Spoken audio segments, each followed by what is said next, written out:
Bonjour et bienvenue dans le journal de la formation et de l'enseignement supérieur. Nous sommes au salon Learning Technology à la rencontre de tous ces acteurs qui innovent et qui interviennent dans l'enseignement et le digital. Avec nous, une formatrice.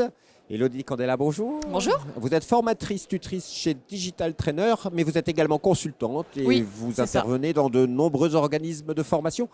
Ça fait combien de temps que vous travaillez dans la formation de formateurs? Ça fait 5 ans que je suis formatrice et consultante à mon compte et 3 ans pour Digital. Et la formation de formateurs à la pédagogie digitale. Aujourd'hui, fait, une grande tendance, il faut Alors, il y a une former grande les gens. tendance au digital, au début qui a été une contrainte et pour maintenant devenir plutôt une opportunité de s'adapter à chacun des apprenants que l'on suit sur son parcours et pouvoir vraiment leur proposer un accompagnement à la carte.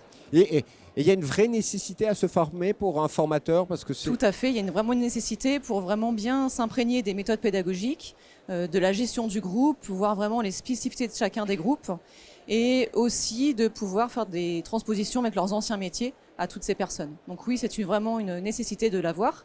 Et aussi sur le parcours de Calliope, tous les centres de formation demandent maintenant aux intervenants d'être titrés. D'être titré. En fait, c'est une vraie révolution pour tous ceux qui enseignent. Oui, c'est une vraie révolution et une nécessité vraiment d'obtenir ce titre. Alors, vous êtes formatrice chez Digital Trainer. Concrètement, quel est le parcours du formé? Le parcours du formé, il suit une formation seule, asynchrone sur sa plateforme. Et avec moi, ils effectuent des séances d'accompagnement individualisées. Je valide certains points qui seraient un petit peu compliqués pour eux, tout seuls, face à leur écran.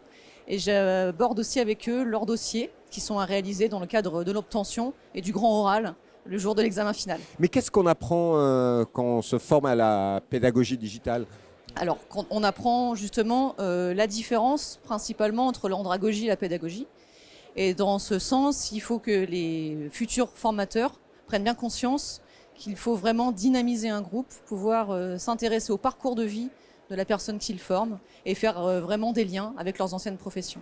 Alors, différentes méthodes pédagogiques, où on va plutôt être dans une méthode active, participative, et c'est vraiment ça qu'on va transmettre aux futurs formateurs. C'est facile de former des formateurs à la pédagogie digitale?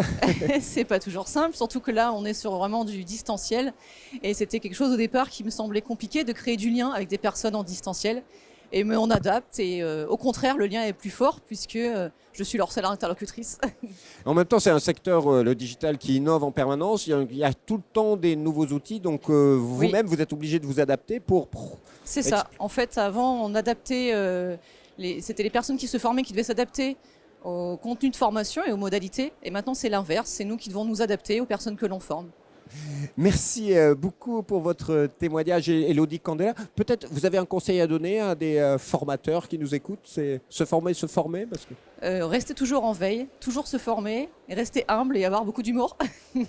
Merci beaucoup. Alors si vous voulez en savoir plus, vous allez sur le site internet digital-trainer.fr et moi je vous dis à bientôt pour un nouveau journal. Au revoir.